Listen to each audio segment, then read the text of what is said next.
Hey guys, Jason Samkovic here, Traditional Bow Hunting Wilderness Podcast.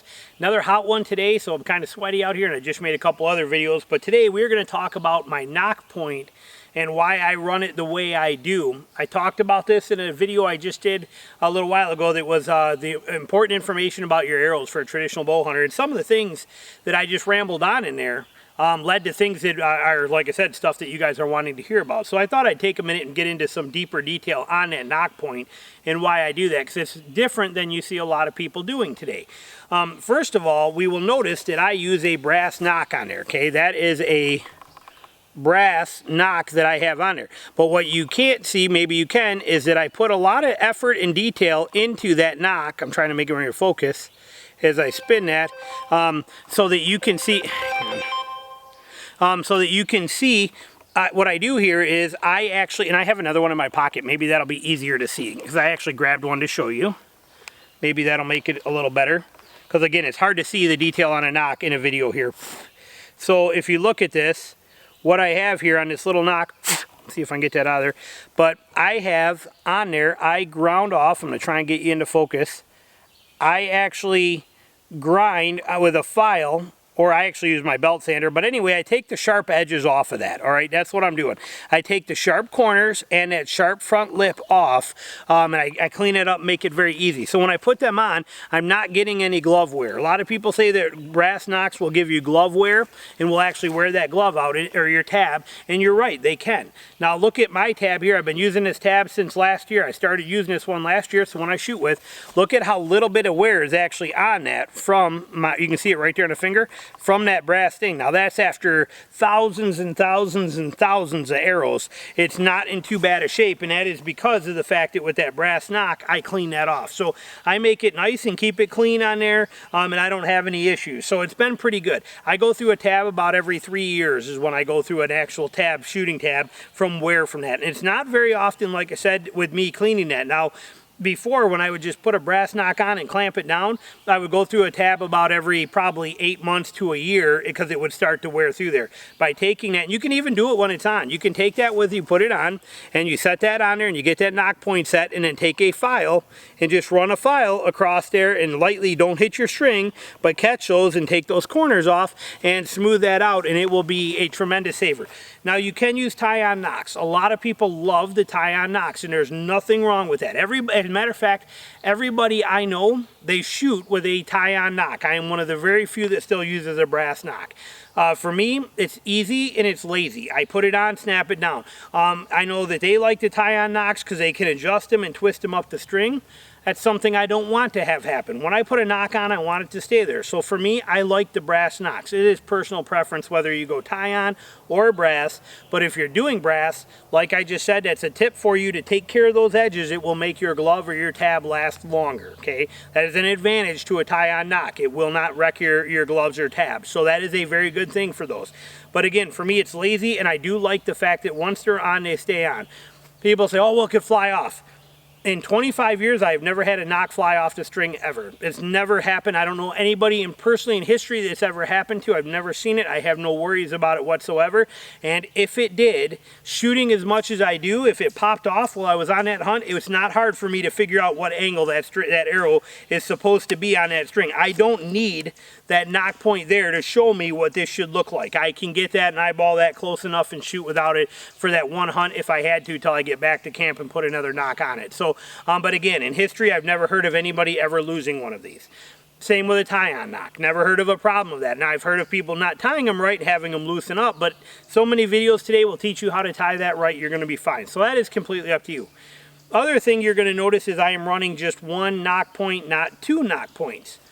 There is no mistaking. Understand this. Let me say it again. No mistaking the fact that if you run two nock points, one above and one below, it will solve a lot of your shooting problems, okay?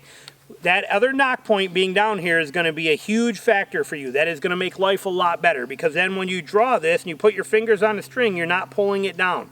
A lot of people, when they come in with their top finger, I'm left-handed, but we'll come in this way. When they come in as they draw, they pull that nock, gets pulled down the shaft. okay, like that, as they're drawing, all right? So that becomes an issue for a lot of people. And so having 2 knock points keeps that in the exact same place all the time as that is drawn back, and that is a beautiful thing. I don't use one because I'm not concerned about that perfect flight right there. Now, I am concerned with perfect arrow flight 100%, and I am concerned with my arrows being tuned 100%. Like I said in that video, I bare shaft tune them. I make them fly 100% perfect under exactly perfect scenarios and conditions, and then I rely on my feathers to correct for any imperfections that may happen due to a shooting situation. You should watch that video. I go into great detail in that video. But for me, since I'm doing it that way, having 1 knock is all I want. And a lot of you guys are thinking, well, why not put 2 on if it's so much better? I am a hunter first and foremost. Hunting is everything to me. So for me to put another knock on there is actually detrimental to my hunting style. When I am hunting, and if I come in and shoot at an animal, let's say I come by and he's buck chasing a doe. Here you go. Stop, and I miss, and I shoot right over top of him. I am immediately going to grab another arrow out of my quiver, bring it around quickly. That's the reason I use a bow on my quiver. I don't have it on there just because I like it there. It's there because I hunt and I want it there.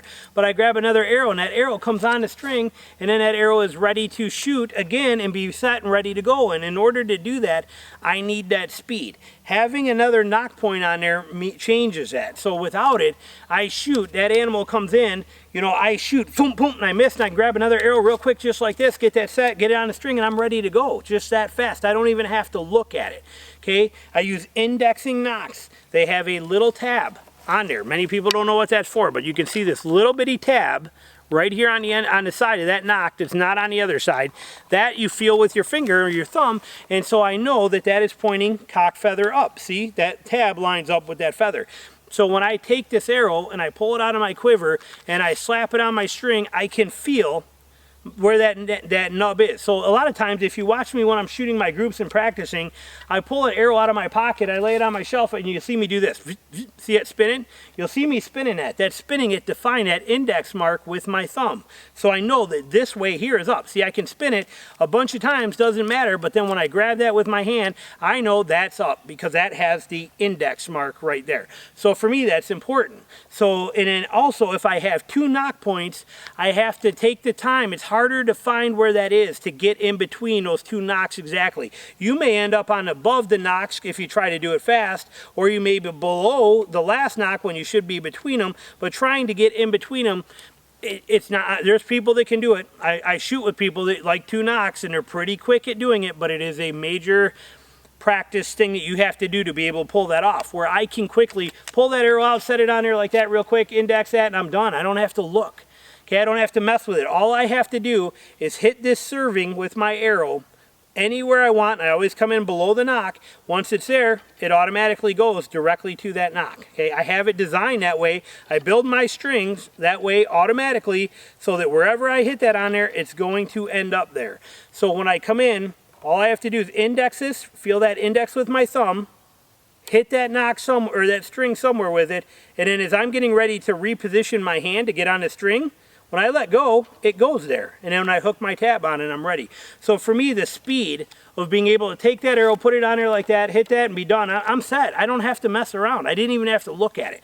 So that's the reason I run 1 knock point that way. It's all about the speed, all about the efficiency, and it's all about being able to kill those animals. And if I shoot and I miss, if I take that shot, boom, and I miss, and he steps out there and he stops, I never look at my equipment. I never look at nothing, and I don't have a lot of movement, okay? I don't have to turn my bow, pull an arrow out, or reach around here, grab another arrow out of my thing, which is all this movement, bring it around, set it on here, watch that deer, see where this is, find the lines, put it in there like that. Look, I don't have to do any of that.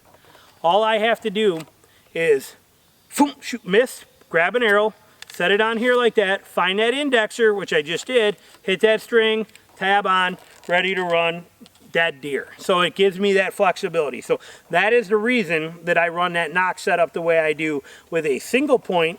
The brass one, like I said, hit or miss either way, it doesn't matter. I've been using them my whole life, and they're just fast and easy. I throw it on, I clamp it, I'm done. And if I got to make an adjustment to it, I unsqueeze it a little and fix it. But honestly, Once I have my brace height set and everything set and I put that Nock on there, I don't ever touch it again. I don't have to mess with it. So it stays right there. So I don't do Nock adjustments on there very often. So, but that helps you explain why I do what I do, and hopefully you get some benefit from it. Hit the subscribe button down below. Make sure you're also checking out my courses in the video description. The bow hunting whitetails course, best course, teach you more about bow hunting than anything you've ever seen. Still, after 2 years, there's only $74.99, and there's like, I don't know, it's 20 something hours of the most amazing video content you could ever imagine that will teach you to be the best deer hunter you ever could. It's down in the description below. So is my Save Thousands course. So if you're ready to buy something new, it will save you tremendous amounts of money. And if you're looking to start a new business or you know, turn your hobbies into passions, there's a course for that too. Everybody's in all of them. Straight up rave about them. You'll love them too. So check them out below. Thanks for watching. We'll talk to you later. Bye.